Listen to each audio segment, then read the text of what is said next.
Hello, everyone. My name is Jessica Calderon.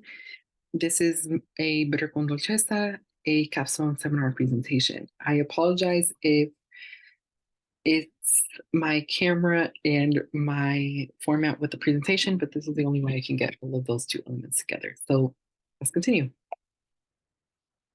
All right, the background.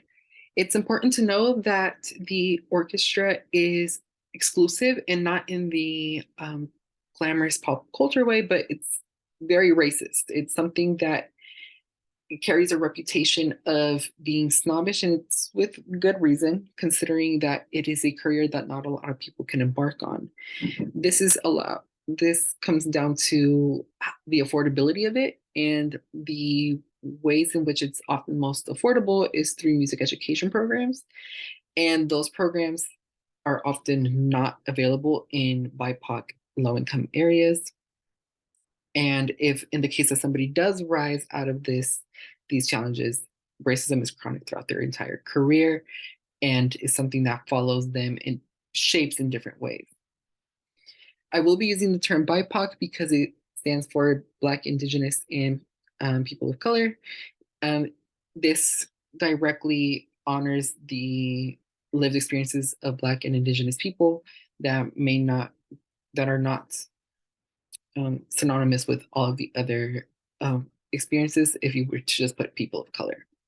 My approach was to uh, get as many different sources as possible from different databases, and those databases boiled down to Taylor and Francis, Open Athens, and the University of Denver Library. My framework for this is critical race theory and equity framework. Critical race theory focuses on how race impacts the the entire societal structures, and equity framework is about identity respecting and how each identity experiences different things in a different level. Um, I I gathered these common threads, put them into patterns by seeing the popularity of each one. And that kind of led to an organic structure in a timeline format. And none of this was unethical or had cherry picking involved. These were all listed out in the manners in which I received them in the databases. All right. My literature review, like I said, it's a timeline. It's from the early stage, which is elementary through adolescence, repertoire stage, the post-adolescence training, pre-professional, which is the audition process, and professional when they are fully now orchestra musicians. The early stage gets a lot of cuts very, very early because there is multiple things at play. Either there's not enough resources to have a music education program in these BIPOC school districts, or they are just overly saturated and not very enriching. Or in the case that there's BIPOC people in these predominantly white classes, there's a lot of discomfort because racist bullying ensues. For the repertoire stage, and this is something that is in a lot of BIPOC cultures, is the emphasis on going to college. So when people go to college in this repertoire stage, BIPOC people who still want to be in the orchestral world, they experience a lot of mental stress and illness because of the racism they experience. And one of these forms is colorblind racism, where they're frequently told that they don't see their color, so a part of their identity is taken away from them in a sense. And there's also racist teaching practices from undervaluing the different knowledges of music that are not white and using terms such as primitive and lowbrow to describe BIPOC music. Um, this is the second stage of cut. So if you didn't get any training in the early stage, you get cut. But now in the repertoire stage, BIPOC people are getting cut and also like self-eliminating themselves because of how negative this environment is. For the pre-professional stage, it's a lot of awkward interactions with leaders. And the pre-professional stage kind of shows how there's a lot of xenophobia and racism from the leaders who are in charge of these auditions. So it makes a lot of BIPOC musicians not want to continue. And it's also the the creation of the colorblind auditions, which is the curtain, which is an example of colorblindness because they're not considering the whole identity of the musician. And those identities are often excluded from pre-announcement parties or little get-togethers for the auditions. And there's also the bitter truth of how a lot of people in charge of hiring BIPOC musicians are often tell each other behind the scenes that they never intend to hire BIPOC orchestra musicians.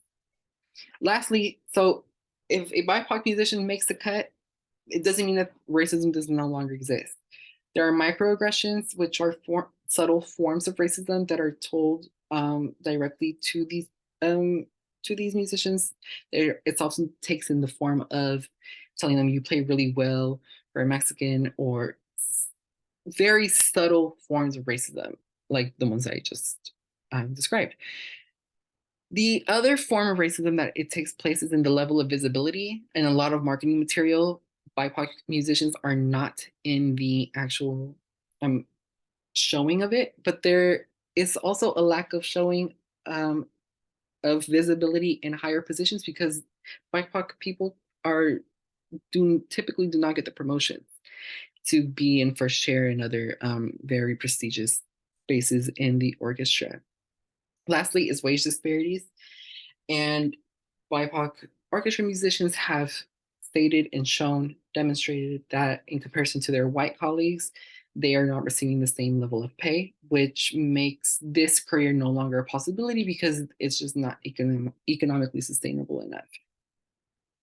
There are solutions. First, and there's in two. So one, to prevent this, and second, to address it. So the first section, to prevent, it's a lot of anti-racism seminars that will allow students to have a better relationship with each other because of fixing any biases that they may have. And also just addressing and how to treat each other with respect. And it also just cultivates empathy, these seminars. So it's not something like very, very harsh on the children to adolescent age individuals. There are also possibilities of getting a music education class in the case that widespread availability is not available. And what I mean by that is that music education programs should be all around the country because it is not fair that certain students do not get access to certain resources to certain careers because they just can't afford it, or they're being discriminated against. But in the case that it's not a possibility, a music education class can broaden their horizons on different music and still help them acquire some knowledge for when they can step into the industry. Second, it's protections for professionals. This would mean having DEI professionals come into the space and address any issues with hiring practices and biases and how it affects these biases. It's also dismantling and making new audition practices, such as removing the colorblind curtain and making sure that all of the other auditions are made from a place of inclusivity and just making sure that diversity, equity, inclusion really is part of the fabric of the hiring. And also the creation of unions, not just of BIPOC unions, but different unions according to each identity that could accurately advocate for each of these identities' needs, such as wage disparity and lack of promotions, as an example. In discussion wise, the orchestra is not for everybody. It's not something that everybody can have access to, not because it's a lack of talent, but it's just a lack of expansion and people and just racism, the structural institutional racism, not allowing BIPOC people to expand into the arts.